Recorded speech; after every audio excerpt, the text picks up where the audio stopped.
Andrew. I have a weird feeling that we're being watched. Would you care to keep me company and spend a quiet night inside number 9? Yeah, I'll look after you, mate.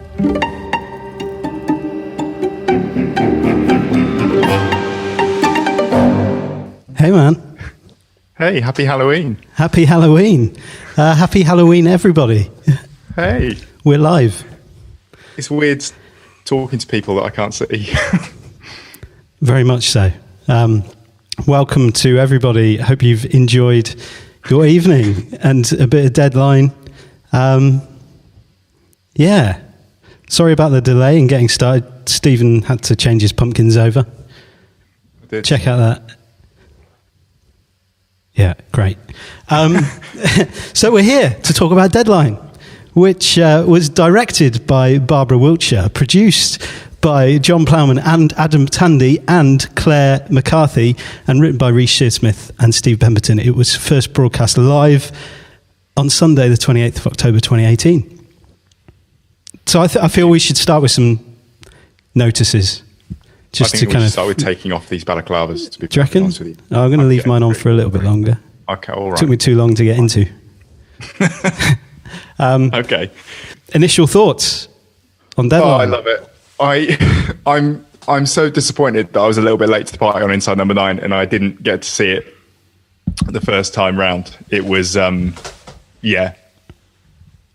And I remember even the first time I watched it, just thinking, no, hang on, this has gone wrong. This is really annoying. But why have they put it on iPlayer still? Yeah. I was told, watch that. It's amazing. It will blow your mind. Keep watching. So that was the phrase that was in my head when I was watching it.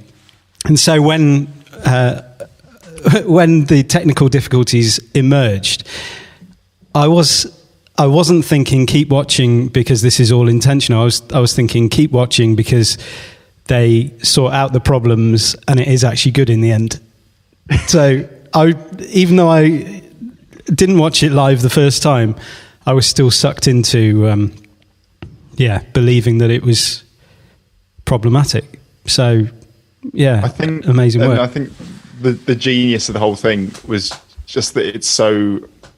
I mean, the fact that the first time I saw it and you saw it was on iPlayer, even getting taken into a bit then is quite impressive. But when it went live, it's so rare to have a TV event now where people are all watching it at the same time and are all sort of part of it.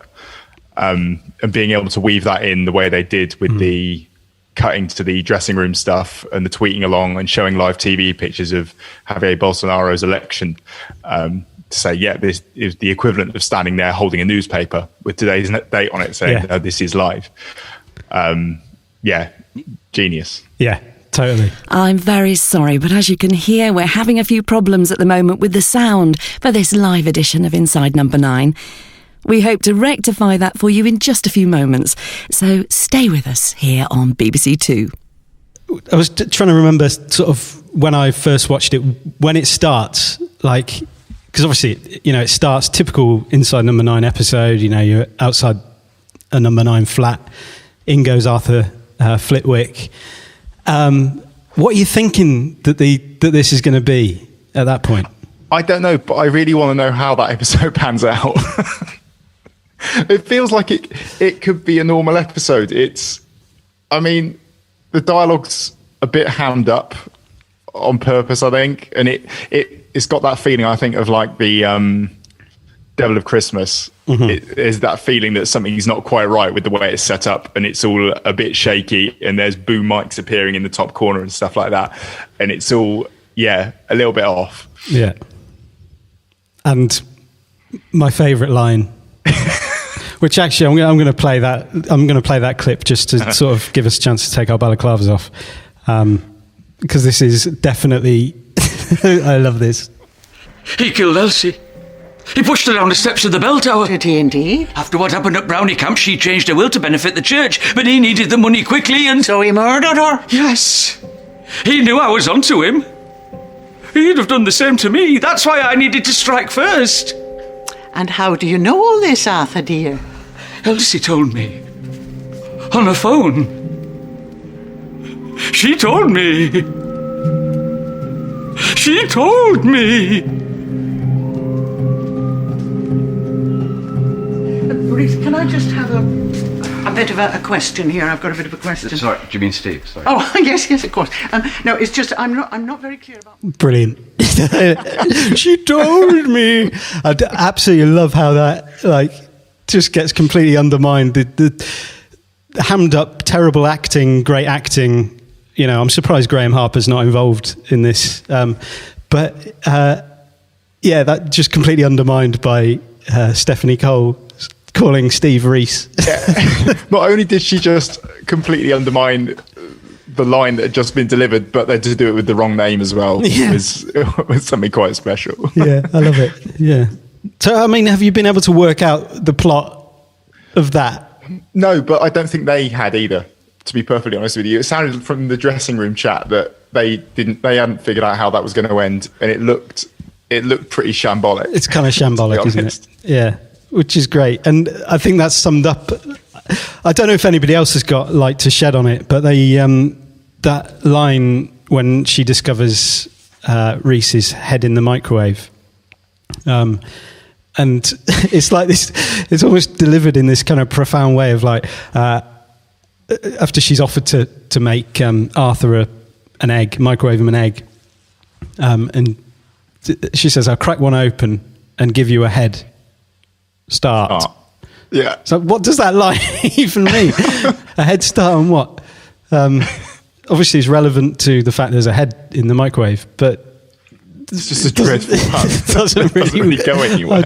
Maybe it's just lost on me, but Alison Green's just said, I really want to see the original story done as an episode, and there would have been something brilliant about them uploading a finished version of that episode to iPlayer, so that, as awful as it would have been not to be able to see it, Deadline remained a one-night event only, and there was no way, apart from downloading dodgy torrents and things, of seeing it as it was that night, and any attempt to access it legitimately just led you to the finished episode as it was intended.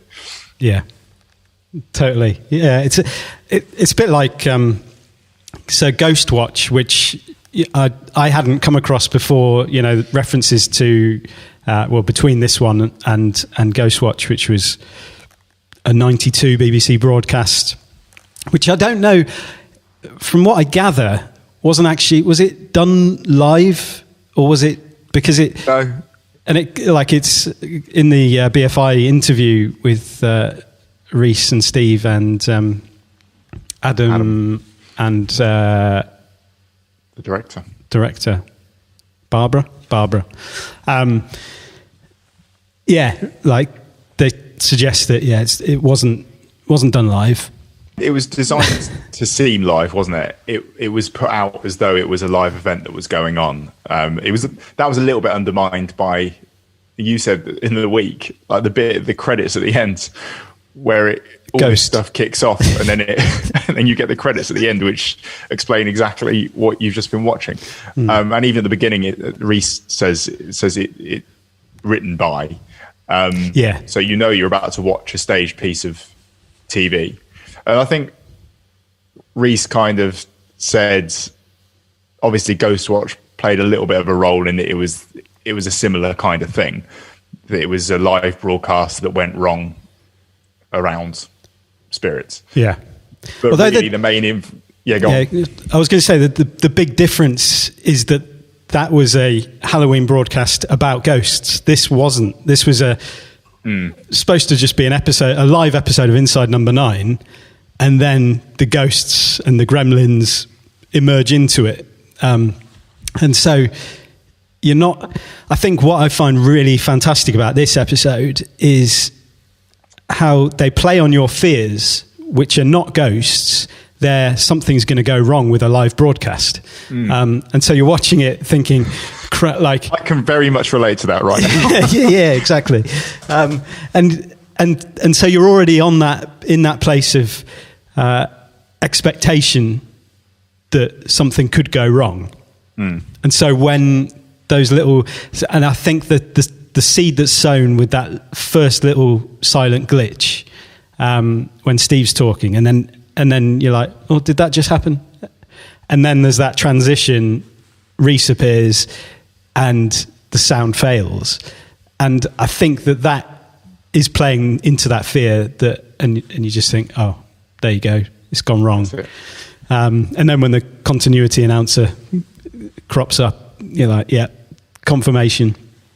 And she plays it so well as well. Like, it's a genuine, like, it doesn't sound like a scripted part. It's that kind of, oh, I better stand in and, do my job here. But it's also ad-libbing a bit in a spontaneous situation. So there's a lot in these silent bits and in the continuity announcer bits. So there's the inaudible bit of script delivery, which I'd really like to know what that was written as. Is it just nonsense? Is Reese just talking nonsense at that point? Or is there a bit of script somewhere that exists that has some clues to the story in there? What, the whispering thing that goes on? No, the actual bit of the dialogue that's going on when the sound is cut out. Oh, in that, okay, yeah. And they're having the conversations. Yeah, I'm not good enough lip reader. Yeah, no.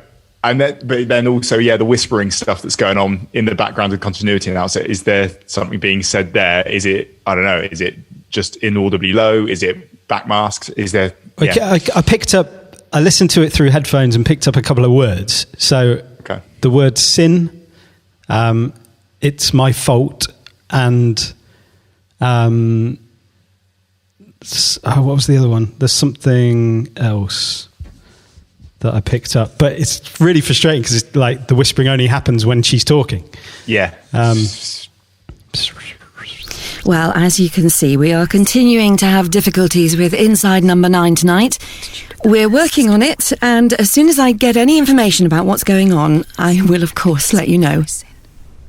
As I was saying, as soon as we've identified the issue, we will get something to air for you.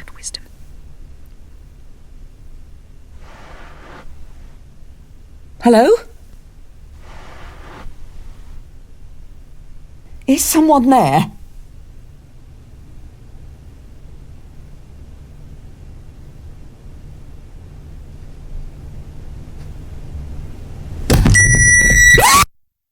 Simon's just said that we need Janet from Empty Orchestra for the lip reading. That is true. Yeah, that is very true. It sounded like an enchantment. Yeah. That's true. It did. Wisdom was another thing. Something about wisdom, I heard. Maybe that was the evil enchantment being sort of put over the whole thing. Yeah. Yeah, and it ruined the whole thing. It seemed to work. So it ruined it. And so it's amazing that to cut to the continuity announcer for was about 40 seconds with that music, and then goes back to the live episode for about 15 seconds, all silent. Are we at the 9 minutes yet? Because the 9 minutes is where it properly kicks off, isn't it? That's when it goes to Quiet Night In. Quiet Night In, yeah. So there's the little clip of more silent stuff. Then the continuity announcer comes back in and says, we're not going to be able to show you this. We're going to show you a Quiet Night In instead. Okay, I just need to address something that's going on in the chat here. Okay. Tim wants to know if anyone's mentioned how impressive it is they managed to fit in so much into half an hour. Do you know what? That's the first thing on my notes. How do they do it? I mean, it feels like a lot longer than half an hour, doesn't it? It does feel like a lot longer than half an hour. I don't know if is that a good thing or a bad thing. Lauren's let him know that we mention it every week, Tim. Yeah. Bingo. Yeah. If you want to send pictures of bingo cards that you've got, because we've become so predictable, do send them. Yeah. Yeah, it's just a paint by numbers podcast. Yeah, and I love the fact that a fifth, so 20% of viewers turned off when A Quiet Night In hit. And one of the things that I think is so fantastic about that is that it's so long. So if you're kind of doubting the kind of validity of this, the fact that A Quiet Night In plays for such a long time before you see that first ghost, it's really, almost like they want to kind of really separate the wheat from the chaff at this point. Like, really, are you sticking along with this or not? Yeah. Tim's also mentioned chloroform. I was looking for a way of getting that in. I've been struggling. It'll appear at some point, I'm sure. It always does. It doesn't always. It's not. Yeah, we're not that predictable, surely. So, first ghost. There she is. Steve can't see what everybody else can see and what I can see, but I've just put up the image of A Quiet Night In. The girl ghost appears in the background of the garden. I can't remember if I saw her properly the first time I was watching. I didn't. I remember I saw the. It was when she's up at the window. Fine, I saw that one, but it was only going back again that I saw in the background at the back of the garden. I think I was too busy paying attention to Steve. Yeah. Doing his slapstick stuff. Yeah. Me too. And then she appears at the window. And I think that it's really, really cool that them sort of playing with their own stuff, in that they're inserting and manipulating something that they've already created. I think there's something really quite cool about that. Yeah, and I think that because they talk about the kind of narrative of the show being involving all of the stuff around the show. So, like later on when we get into the kind of Twitter aspects and Wikipedia being updated to kind of talk of Steve and Stephanie Cole's deaths, and some people had taken it on themselves to actually update Wikipedia like in real time, essentially. And Steve and Reese say they were absolutely nothing to do with that, but like that is now a part of the narrative of the show itself. And in the same way as I was talking about Ghostwatch, it was actually really quite difficult to find it to watch. And the narrative around that show is all of the stuff that is like the hyped up kind of, people were traumatized afterwards and all of this stuff. And I think also that was the thing with Ghostwatch as well and Reese said they took a lot of the subliminal inserting of figures and stuff from the whole pipe stuff in Ghostwatch. And that was the main influence that Ghostwatch had on this, was that aspect. There's almost a rewatchability around it just from the point of view of, there are things in there that you've probably missed here and there. I also thought I like the fact that they took one of the most slapstick sequences that they have in A Quiet Night In, and they inserted something so horrific into it. It catches you off guard because that is such a silly moment. Them messing around out in the back garden is just so silly and it's hilarious, and it's suddenly replaced with this awful, figure. Yeah, and we see her a few times through the episode. She does get around in this episode, doesn't she? Yeah, she seems like the main. Even though like Ben Stokes, Alan, what's his name?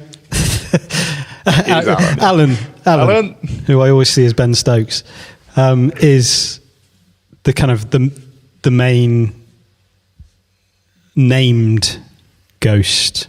Yeah. But there's all these other ones that have obviously been part of that 20,000 buried on the site of where Granada Studios now is, who have always been there. Always. You having fun? You having a bit of a sorry, I just got we just got a message saying that now we have hat hair from the league. charities. I know. We didn't have time to get the hairdryer out and sort of... It always looks like this. Reboof on. Just across the road was the Church of St John's, and I've actually found a plaque in the park which states that on that site were buried over 22,000 bodies in the graveyard, and they most definitely stretched over here onto the site where Granada Studios are now. The bodies buried in the car park thing was, they said that was part of the reason they didn't get to use Granada for real, was that they started digging up and they dug up too early for them. Well, you won't be able to get your stuff in now. We've dug up the car park. Yeah. And I love the... so it's like that mixture of truth and fiction that, again, within half an hour, because, those... And they'd planted the story in The Sun, I think, the week before. Yeah.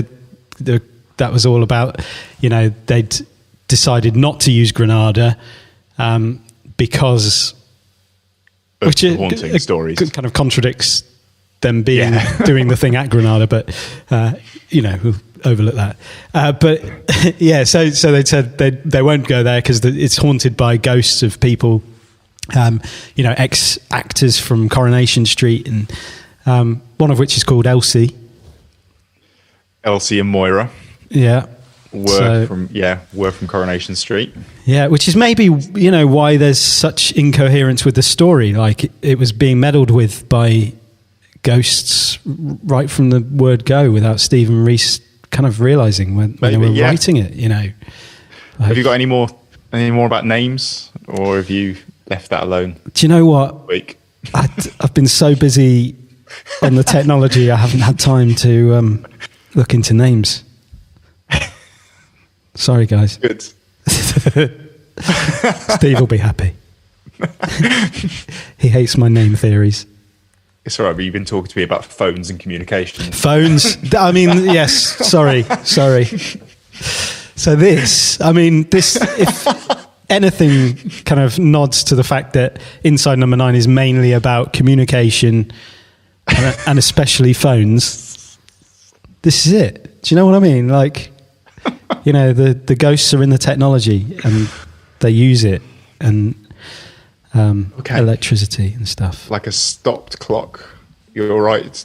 Twice a day on this. Twice a day? We only do one a week, so that's 14 times a week I'm right on something that we do once a week. So what have you done? Right. This is the point at which I'd normally play a clip. Or cut something. I'm going to. I'm going to. Wait. Go on. What have you got? I've got this one. Bloody hell.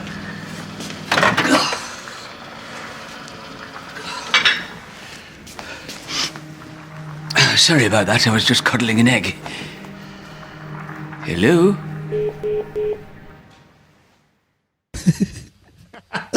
Have you ever coddled an egg in the microwave? I've never coddled an egg in a microwave or otherwise. Are there other ways of coddling an egg? Well, do you know what? You should have researched this before, but is it just like a kind of word for, like, similar to poaching? Thank you, Lauren. That clip was exquisite. Nice. Coddled eggs. I mean, it's research we can do now. Because I've cooked eggs in the microwave before, but I didn't realise I was coddling them, if that's what I was doing to them. Coddled eggs are cooked in a coddler. A mug. I don't know. I don't understand. I start calling drinking. No. I'm drinking coffee out of a coddler.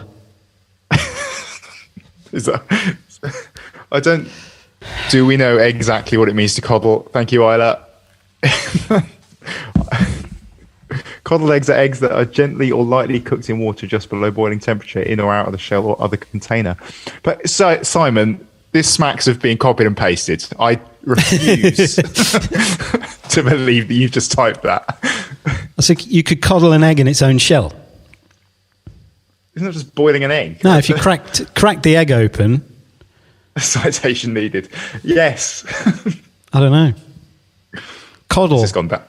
I suppose is that like cuddle, like similar to like holding something that holds a mollycoddling. Yeah, sounds... you hold. Yeah, I don't know. We don't have to get into this now. No, this is. You can research that at your leisure if you'd like to, guys. Yeah. Did he have any hobs? I don't know, W&G fan. That's a good question. Didn't look like he had any hobs. No, mainly a microwave user. Did he have hobs? One method is to break the egg in an egg coddler, porcelain cup or ramekin with a lid and cook using a bain-marie.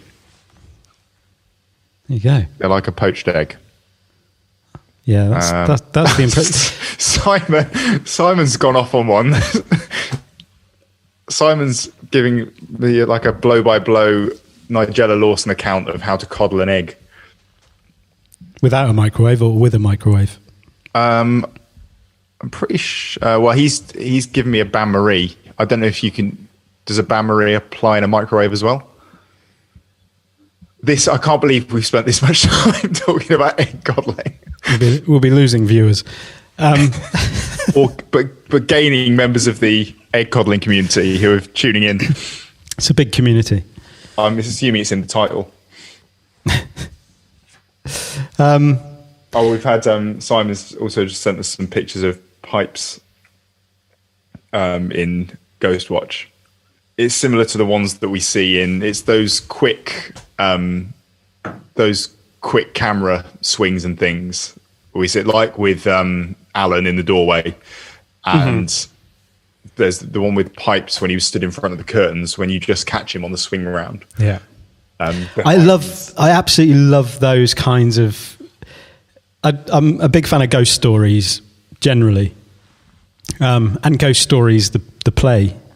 Andy Nyman. Did you come to see that in the theatre? I don't think so. A few years ago, many years ago. First horror theatre that I've ever been to. It was exhilarating. I'll be honest. You're right there. Yeah, sorry, I was just grabbing a beer. Oh, fair play. What was I saying? Yeah, Ghost Story. Like, there's something about them, and the way when things are like alluded to, and like chilling stories about. Do you know what the Deadline as a title reminded me of? Well, first of all, it reminded me of Goosebumps. Because, it got me thinking like, is this going to be about, it's going to be about like some journalist who is working to a deadline and actually realizes that if they hit the deadline, then they're going to get killed. Something like that. And it was like, actually... That's got R.L. Stein written all over it. It's probably more of a point horror title. Yeah, okay. And then, do you know what I was like, all right, point horror. I went and looked at some of the titles. There's a lot of two-word titles. Like this, aren't they? They're all like this. So April Fools, Beach Party, Dream Date, Freeze Tag. Although none of them kind of work as one word. Party Line, Fatal Secret. Don't start with one word, two Childlike. Unbelievable. So still stand by that tweet. Do you know, was that a little meta thing of Deadline? Because Deadline's one word. Oh, yeah. Is that what it was? Is that what he's done there? I don't know. Because you've been having sleepless nights all week. Because Reece Shearsmith has been tweeting you at 4 in the morning going... grammar Nazi at you. Seriously. I've just looked it up again, and it's still one word. It's one word. I think I would accept a hyphen in between childlike if it's like childlike. I'm sorry, I've hijacked your point horror point. No, it's basically just to have a dig at. That's what it was. But it's true. It's it's one of those titles that you see in that kind of like, yeah, that's teen horror fiction, isn't it? Point horror. it's the gateway to like Stephen King. I remember I went through that. I used to love Goosebumps. I used to read Goosebumps, I did. Point Horror, and then I remember getting some Stephen King books, and my parents being like, not reading them. You're not ready for this. You're not reading them. So Simon seems to have appointed himself as like a fact checker in the chat here. We've got childlike as a compound adjective. I remember Goosebumps. The one I remember best was the one with the dummy, Night of the Living Dummy. Because I remember when I bought it, it came with a pair of glasses that had little mirrors at the side that allowed me to look behind me. Really? Yeah, they were really cool. Like little wing mirrors. Yeah, basically wing mirrors on sunglasses. Nice. I'm not sure what the link was. I think there was probably possessed ventriloquist dummy. I reckon there were sequels to that one as well. That was. I think I started with Night of the Living Dummy 2. Yeah, that's really sensible. Always start with the second one. It is. Yeah, I remember. The Haunted Mask was my first. Lauren had the glasses as well. There you go, guys. Yeah, all the cool kids. Yeah. So yeah, we're big fans of two-word, like Night of the Living Dummy, Night of the. That's more. Right, got any more points? Hello?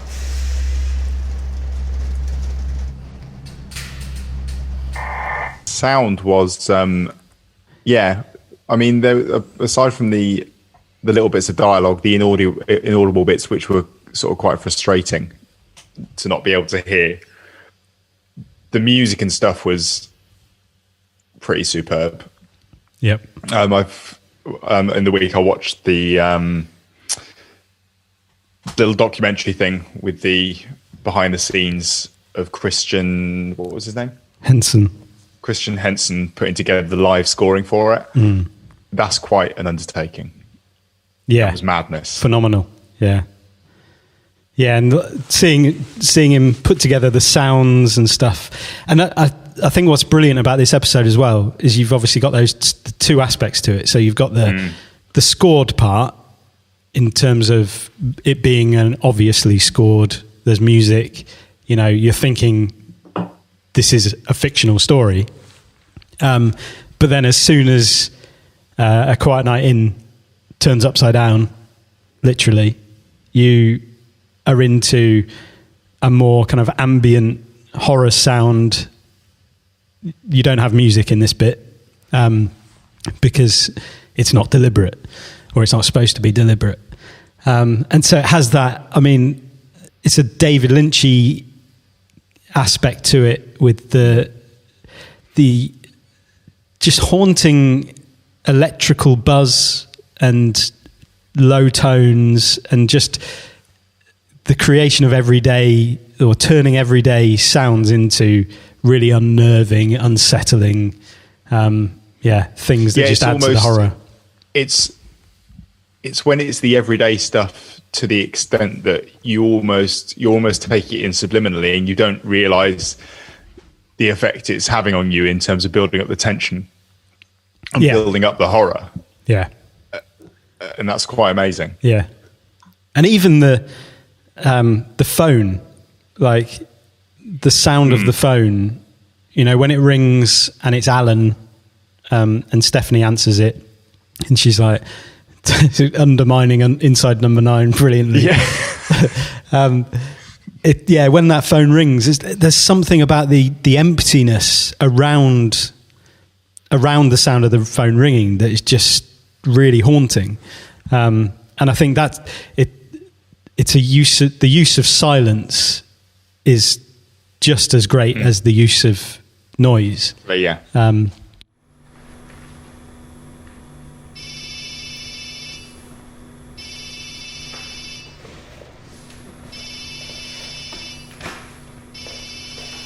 Yeah, and like going back to the first silence, when Reese enters as Reverend Neil, and you get it. There's just no dialogue. It comes from that amazing transition. So like when the camera pans around and you go from day into night, which I think's like amazing. So that's one of the live bits, I'm presuming. Yeah, I guess it must be. 69.5% of this was live. Not enough to win it an award for a live broadcast. Apparently not. So I'd be presuming that is one of the live bits. So it's kind of a change of lighting outside the windows in the studio, and then Steve closes the curtains and takes his jacket off, whatever. But even that, for me, was a great precursor to it going silent, because it was like they've concentrated so hard on this amazing cut or this amazing transition that their sounds just failed because they've forgotten to. That's true, yeah. And so, I think that just made it even more kind of authentic for me. I don't know. I think, and I got this sense that with the camera work there, they gave themselves so much to do in terms of filming techniques in this and combining various different things.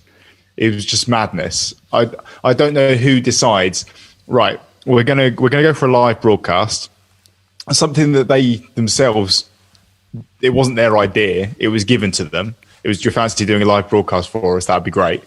To then creating this thing that's, they didn't decide to take an easy route when they decided to have standard multi-camera setups that they'd usually have for filming episodes, to then using CCTV footage that they themselves knew was quite difficult to work with from when they were doing Cold Comfort. And that, I thought, was genius, the CCTV stuff panning around the corridors, because it was that exact same thing as Cold Comfort of, I'm expecting something to happen here. Yeah. I'm expecting something to appear right now. And it didn't until the second pan when the girl is in the corner. Yeah. And that feeling that you know something is coming when it switches to that sort of shot. And they've also got the CCTV running in the dressing room. Yeah. Watching them as well.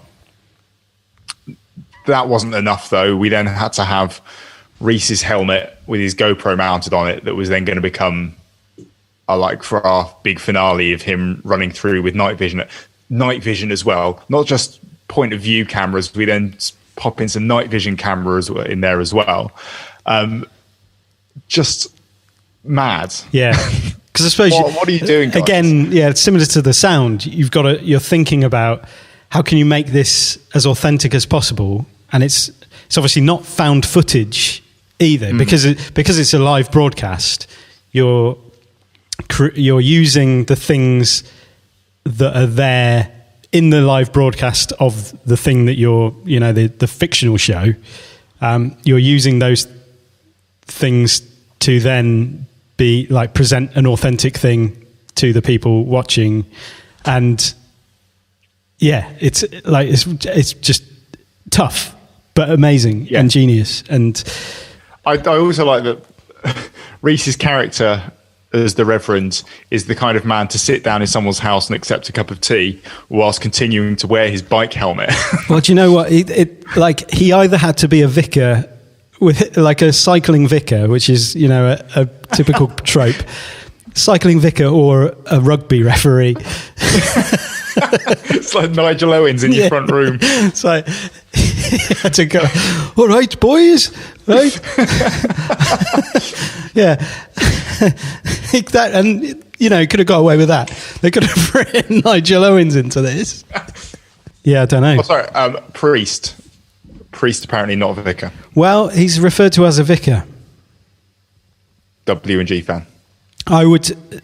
This was an issue that I had watching it, because he's obviously the vic. Well, he's referred to as the vicar of St. Catherine's.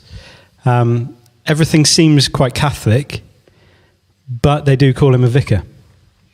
Do you know if she has any other friends in the area? No. Oh, but you could try the vicar at St. Catherine's. I believe they were quite close. Right. Would you happen to have his name? Reverend Neil. Oh, no, I better go. My husband's just come in. Oh, I thought you said your husband was... We'll have to speak to Stephen Rees about that. But the word vicar is used. So... You're safe. Yeah, well, you know. And I don't know. It is more of a kind of Protestant vicar thing to ride around on a fold-up bicycle. In my experience. Dare I ask what method of transport a Catholic priest would use? I'm not sure. Just not a fold-up bike. In my experience of Catholic priests. Simon's back. Vicar is the title given to certain parish priests in the Church of England. Yeah, true. There you go. Thank you, Simon. Yeah. So it's a question of, is St. Catherine's a Catholic or a Protestant church? Broomstick is what Simon is suggesting. How Halloweeny. Nice. Simon, are you free most Sunday evenings? Because we spend a lot of time fact-checking things. And still get it wrong. Historically, Anglican parish priests would divide into rectors, vicars, and rarely perpetual curates. Where are you pasting this from? He's like an automaton just walking around. Simon just hears a keyword and then spits out facts. Yeah. So we've missed a ghost. The man on the set by the graveyard. Is that when it pans around? Yeah. This was my number 3 ghost before before the girl on the CCTV panning. Mm-hmm. And I think that that was one that you look at and think, did I see that? And I think that's the case with a lot of them. Like, did I see that? And I think that's the pipes thing. That's the pipes and the Ghost Watch inspiration in this. I think is them inserting those little things you're not quite sure. And I think that is your best horror, isn't it? That is where you're not sure what you've just seen. Whether it's your mind creating something to freak you out a bit, or whether it's been put in there. Yeah. And because that ghost is the one just before the Bobby Davro clip, I think. Which, yeah, it is. Yeah. Is one of the most excruciating. Bobby! Oh, Bobby! Don't do anything, Bobby! There were also reports of a curse in Manchester after a run of bad luck, which included a fire destroying costumes from flagship drama The Jewel in the Crown. I remember that. Entertainer Bobby Davro nearly breaking his neck in a freak prop malfunction. Bobby, don't do it. Bobby! Jesus, Bobby! Don't do it. And the untimely death of prop man Alan Starr, who hanged himself from the lighting gallery on Halloween night 10 years ago. So that's where we are. Brilliant. I was so disappointed to find out that wasn't something that ever went out to broadcast. Yeah. And that most people haven't seen it. I think more people need to see that. Bobby. It's horrific. Yeah. Poor Bobby. Yes, Tim. Poor Bobby Davro. It's so Wicker Man with like Keith Chegwin and Jim Bowen and Lionel Blair just dancing around singing "Always Look on the Bright Side of Life." Like face plants. I was reading there's a interview with Keith Chegwin about it before he died. And yeah, he was saying it was the day that Bobby Davro nearly died. Like, imagine face planting like that towards a concrete floor with it rushing no towards ability. You, knowing there's nothing you can do. Your hands are in stocks. So there was a gremlin.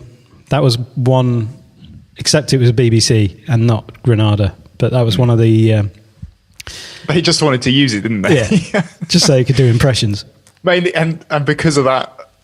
Reese really loved the bit at the end from the health and safety training. The last minute good idea, pillory purchased by the prop buyer, pillory assembled incorrectly, pillory should have been designed as part of the overall production set.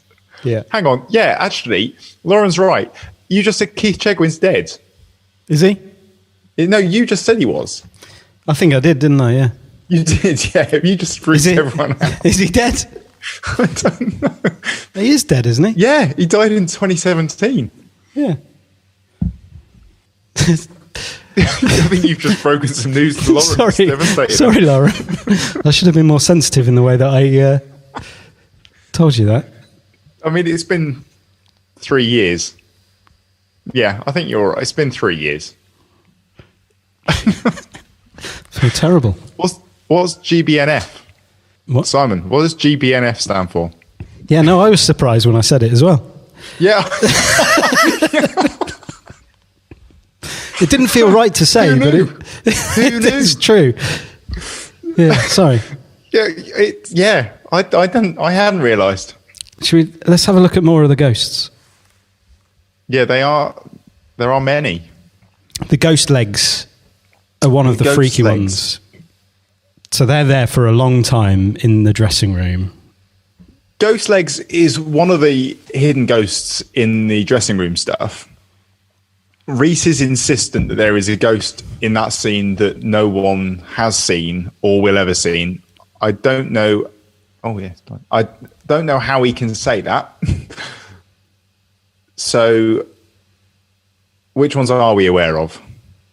Yeah, this is the problem with what he says, because, and he says he's not going to tell you which one it is. So, how do we know? You could say that about anything, right? No one's noticed the ghostly figure that wanders through my dining room now and again. I'm not going to tell you which one it is, although apparently my pumpkin's flickering. I was going to say, they look like they're fading. They are. I think the most middle-class thing that I've ever done was to fetch some spare tea lights in case the ones in the pumpkin went out during this. Emergency tea lights. I've got emergency tea lights. I feel really bad that I didn't pumpkin my room up. Yeah, so let's go through. So obviously ghosts. So the next one after ghost legs is... Ghost legs really undermines the horror a bit, doesn't it? Ben Stokes behind... So does Ben Stokes. So at the end of that, yeah, she told me. Alan appears and then walks towards the camera, I think. So this, I find the timing interesting of so it's like from the rehearsal episode, isn't it? Which starts at 30 minutes, which would, in theory, I suppose, be after the end of an Inside Number 9 episode. Does it? Isn't it 15:30? It's 15:30, as in the time, yeah. 15. So is that 15 minutes and 30 seconds? Or is it 15 minutes and 30 seconds in? It's 15 hours, 32 minutes, 40 seconds, and 12 split seconds, or whatever. I don't know. Tenths of a second. Yeah, so like when you cut to the shower, you know, when Arthur's in the shower with a knife covered in blood. What is happening in this episode? Reverend Neil is already, his head is already in the microwave, so I'm not sure exactly what Arthur's doing. Like, okay, I could get on board with Arthur in the shower trying to clean himself down after slicing the Reverend's head off. I can get on board with that. Just put the knife down for a bit. He's still holding the knife threateningly. Yeah. What? Yeah. But yeah, that starts about 30 minutes. Or, I mean, it might just be the time. 15, 30, in the middle of the afternoon. That's when they've done the rehearsal. Yeah. They might have started it at 3:20. Who knows? So the point I'm making is probably completely irrelevant. But... Oh, there was... yeah. Have we cut back to the dressing room when... Oh, no. Has Stephanie slit her throat yet? She did that at Ghost Legs. So she did that at Ghost Legs, but Ghost Legs start walking. Is that what I've shown Ghost Legs start walking. Yeah. Ghost legs, because ghost legs were there for quite a while. And they were there for ages. So they were there. I saw a suggestion that they were there. It was someone who was, W&G fan said, I think that was a camera person to capture the screenshot of Stephen Reese with the live footage. There's some more legs later that we weren't sure whether they were supposed to be there but there is a lack of legs earlier. Whilst they're on screen. Yeah, while they're in the dressing room. But yeah, there are some legs which I captured as a ghost, but was like, is it a ghost? Not be a ghost. It might just be stagehand. At the top of those steps are some legs. I can't see this. I'll take your word for it. Yeah, I don't know what people think of those legs. They look like jeans. They look like maybe a sort of 20s, 30-year-old producer type camera person. I don't think that they would have accidentally left any legs in here. But then again, I say left as though it wasn't live. That's the thing. With a live broadcast, you might leave legs hanging around. Like, it's a chance. There is a chance you'll leave legs at the top of the stairs. Yeah. So, I don't know. See what people think, but...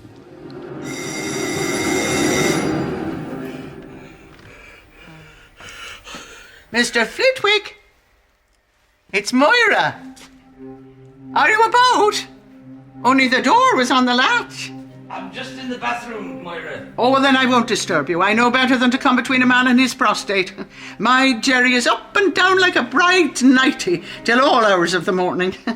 Tim Wilton Davis is coddling some legs. Coddling legs.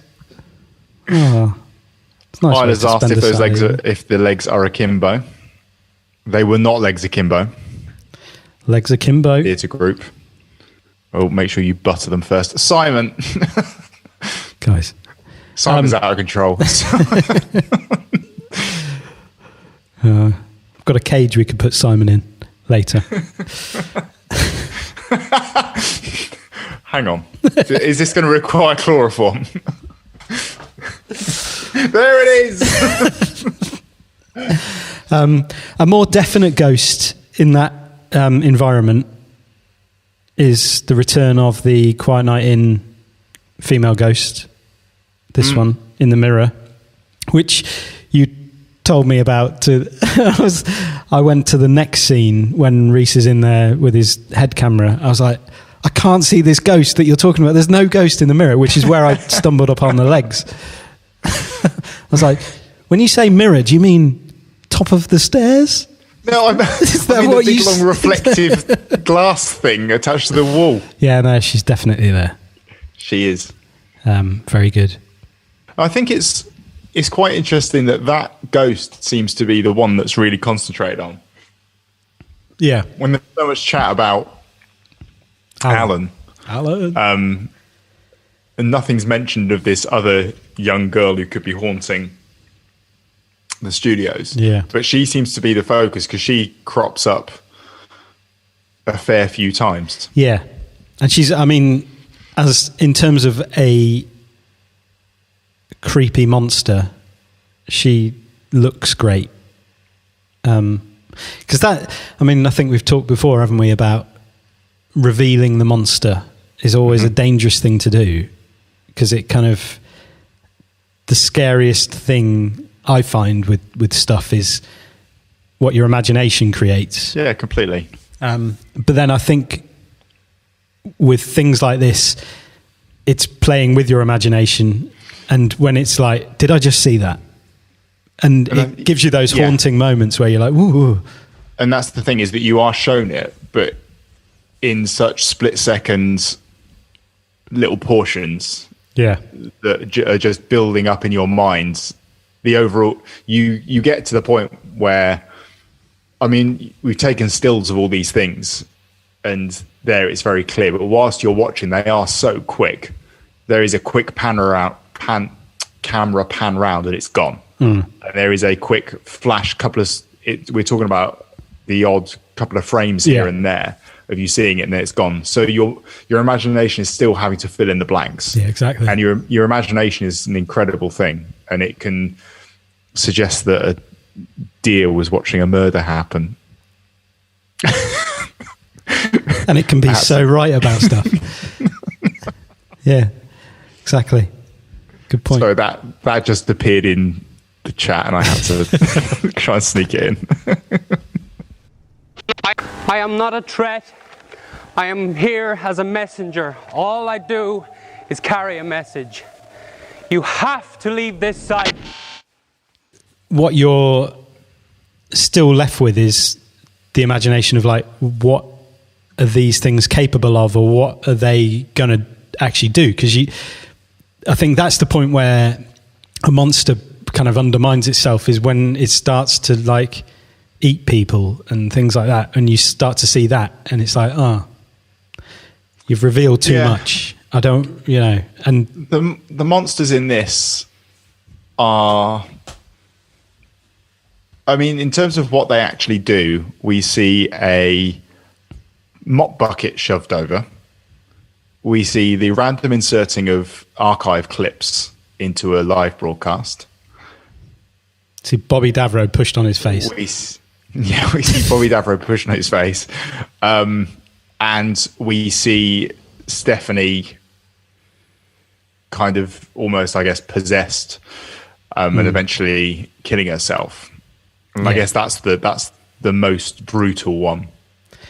But in general, there's not a whole lot going on until the very, very last bit, where we're kind of really left to kind of imagine what's just happened to Reese. Mm-hmm. Because what happens to Steve is very much a sort of, it's not a direct thing. No, it's a result of just a mop bucket being shoved over. No, the coddled egg is not a Chekhov's gun, Lauren. They're all killed by eggs. In a roundabout way. No coddled eggs were used by spirits. I guess that's quite creepy, in that it's kind of a creeping thing going on through the episode, where all these little things are happening and being affected. Yeah, almost a bit like that theme of fate that comes up time and time again, and will be talked about in the next episode of Tempting Fate. But yeah, that kind of unseen forces that creates little situations or circumstances that then lead to certain things, which even with Reese's end, it is him probably either falling down the stairs or like falling and smashing his head on something or whatever that actually is what kills him. A bit like Alan, maybe it's a heart attack, and actually, I mean, it turns out he hanged himself, didn't he? But good catch there, mate. That was hanged, not hung, as we are told in the riddle of the Sphinx. Exactly. I've learned a lot doing this podcast.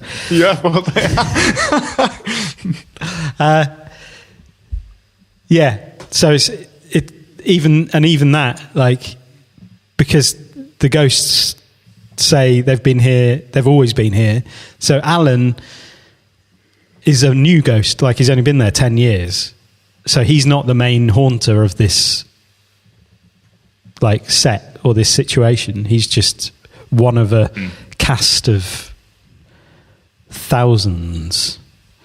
A little elbow reference there. No one was expecting that. There you go. No, you were treating that as a thing that you knew was coming, an elbow reference. Yeah.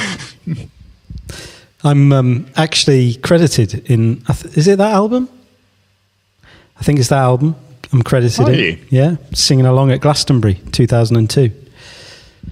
Yeah. By name? Or just part of a crowd? No, they said, go on this website afterwards and write your name in.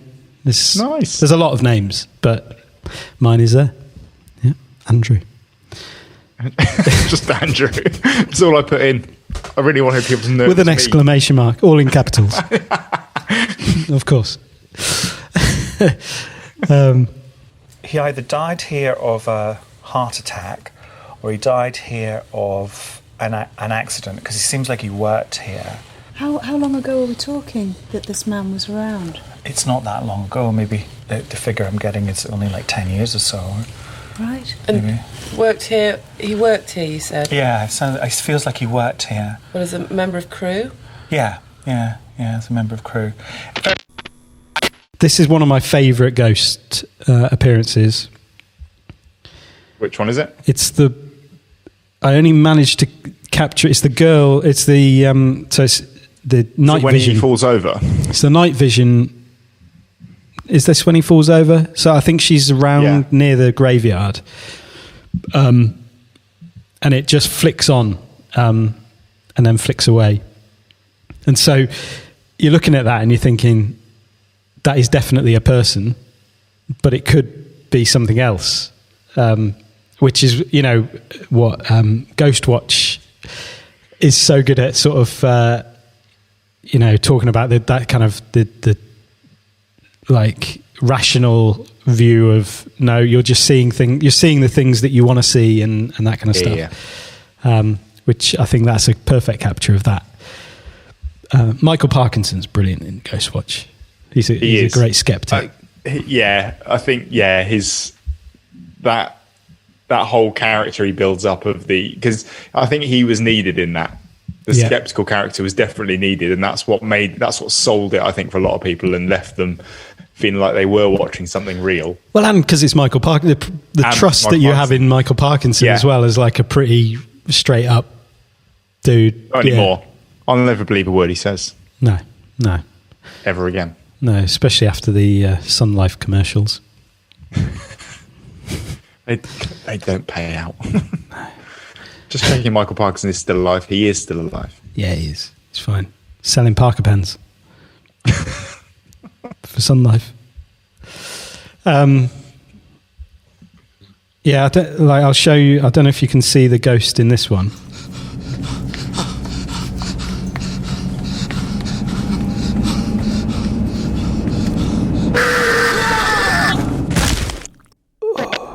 I love these things that you're not really sure if it's there or not. This is a good example of that. Just you're leaving it up to your imagination. Your imagination's playing tricks on you. Yeah. So it's Ben Stokes. There he is. And that does look like the Quiet Night in Ghost. Is that one, or is that which one? Well, the thing is that you don't really see the girl's face. And she looks like, if you did take a big zoom in on her, there might be the demonic face there that you see. Yeah, that's true, actually. So it may well be her. Yeah. Lauren's saying it's Stokesy. Stokesy. Yeah. The night vision segment, I like. Like I say, they didn't make life easy for themselves at all. Night vision. The thing with the night vision is that you're getting a feed from the camera. And so it's the camera that can see. The person who's wearing the camera cannot see what that camera sees. Mm-hmm. So he's not seeing any of those things. Reese's character Reese, I guess, does not see that ghost at the end. His camera does. We see it. He doesn't. Yeah. He doesn't see the group of people, the group of ghosts, the big ghostly collective around the graveyard scene at all. Those night vision scenes are really stressful to watch. I remember the first time I watched Silence of the Lambs with that night vision scene at the end with Buffalo Bill. It's terrifying. It's horrible. Yeah, when you can't see, you want control and you've like lost control of everything. Yeah, Ugh. Yeah. I guess the figures of those ghosts and that big jump scare there. Jump scare! Jump scare! We'll talk about that in a second. That reminds me of The Descent as well. Have you seen The Descent? Oh God, yeah. We watched The Descent. We watched it. Yeah, I think we did. Which is, I think that's just pure, proper horror, like just shit yourself stuff, like, which I love. Or I can't. I mean, I watched The Babadook a couple of years ago. I haven't watched that yet. Took me about 6 or 7 sittings because I managed about 15 minutes. I'm like, I'm too scared. Unlike Paranormal Activity, which I watched the other day and was for the first time, was like, there's nothing happening. There's nothing happening. Yeah. Bang. There's nothing happening. A mop bucket has fallen over. Mop bucket. Did you see the string on the bucket? I didn't. Yeah. Is there a string on the bucket? There's quite an obvious string. Yeah. But it's fine. Has to fall over somehow, doesn't it? So. That was the point that Reese said the other day, that the rain started hammering down on the studio roof. Oh, is that real? That's real rain. Yeah, they were so close to the end of. They were so close to the end of filming, and then the heavens opened, and they had this ridiculous noise battering down. That's interesting. Like, I made a note of that as a. I presumed it was a deliberate sound because it's quite unnerving. Like, it's a really unsettling noise, which links obviously to the mop and bucket and water, and then foreboding for the electrocution. No, that wasn't written. Ah, there you go. But what we're finding here is that throughout our series of talking about these, we've given them too much credit. Sometimes things just fall into place. That's true. Yeah. But they do fit a lot into half an hour. They do fit loads in. Well, this was longer than half an hour. Be fair. Only 30. You'll be pleased to know that the chat has descended into just listing cricketing fielding positions. Oh, we've got rain stop play, Duckworth Lewis. Leg slip, city mid off, city point. This is all just Ben Stokes related, I think.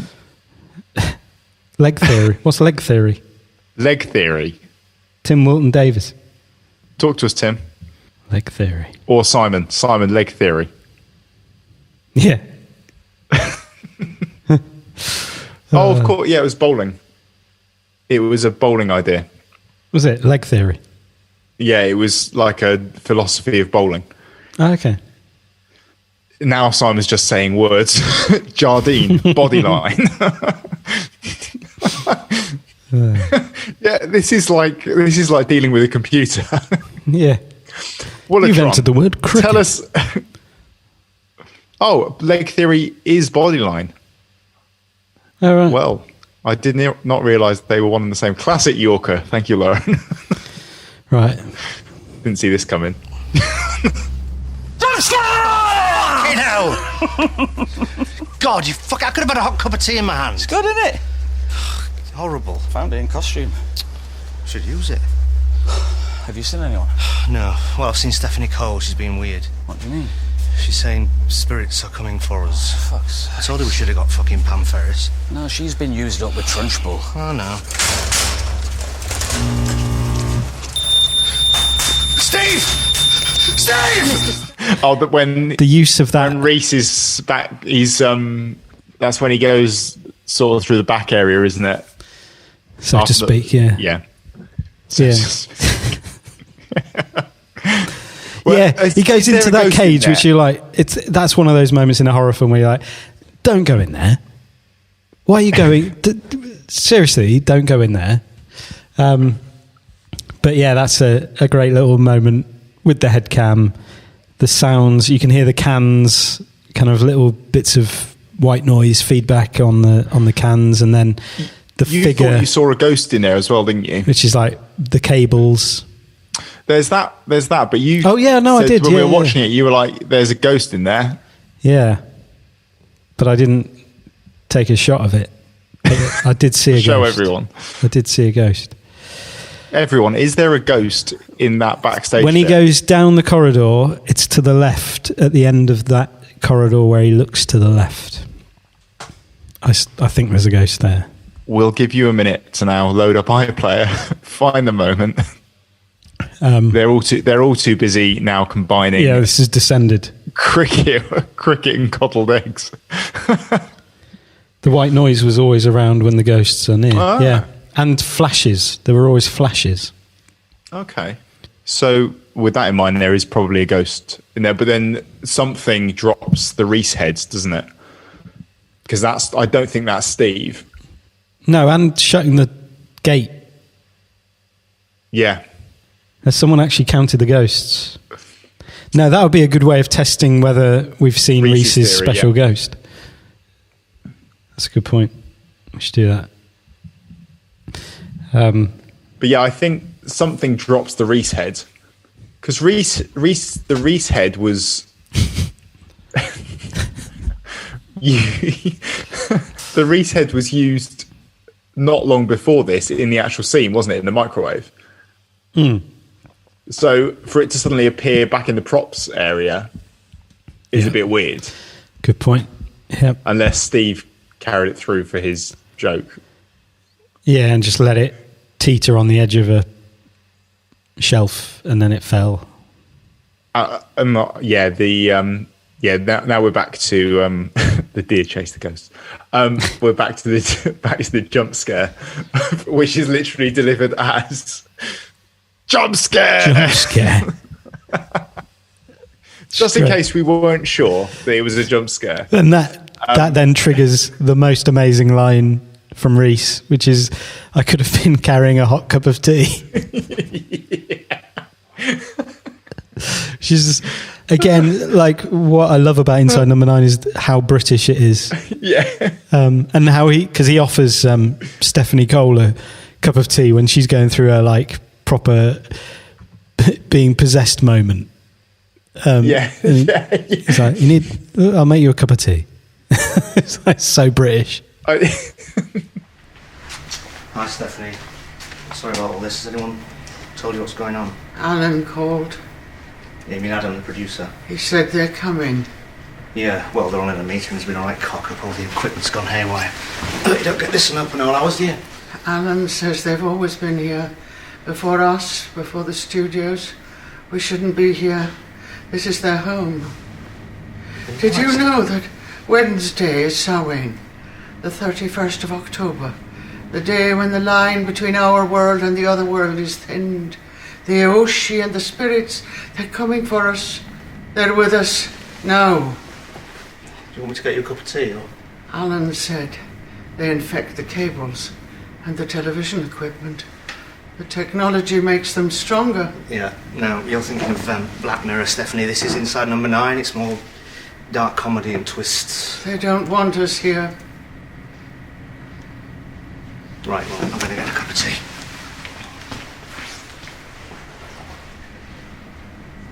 We have to leave.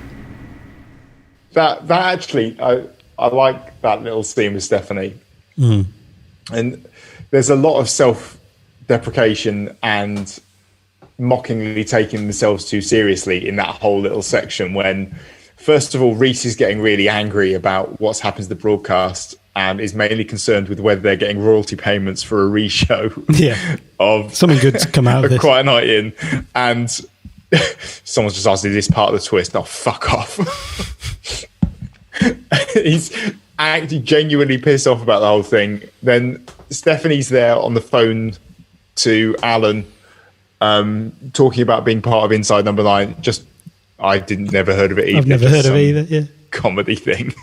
Some comedy, BBC comedy thing.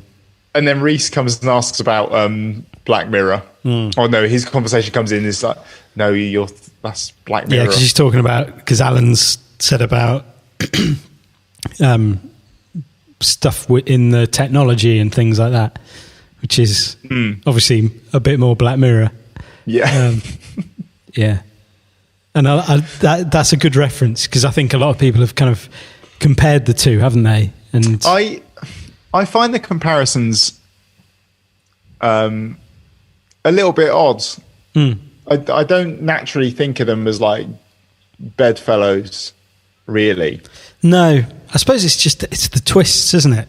It's the unexpected. That's literally what it is. Yeah, I think it's just the fact that the end is usually not that predictable. Is that how people categorize things? Yeah. things that I see the ending coming, things I don't see the ending coming. I think so, yeah. And in the pile that has I don't see the ending coming is Inside Number 9 and Black Mirror. That's it. Yeah. Alison, how many times has Reese got angry on Twitter about Black Mirror? Is this a regular thing? Oh, I don't know. Has he got a bee in his bonnet about this? Hello, Blue Mini Jez. You are a latecomer. Hello, a latecomer. There's a comma needed in there.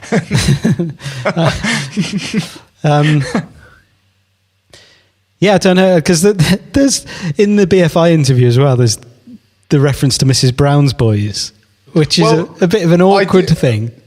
Well, it's because it's not taken by the audience in the spirit that it was intended, I don't think. No.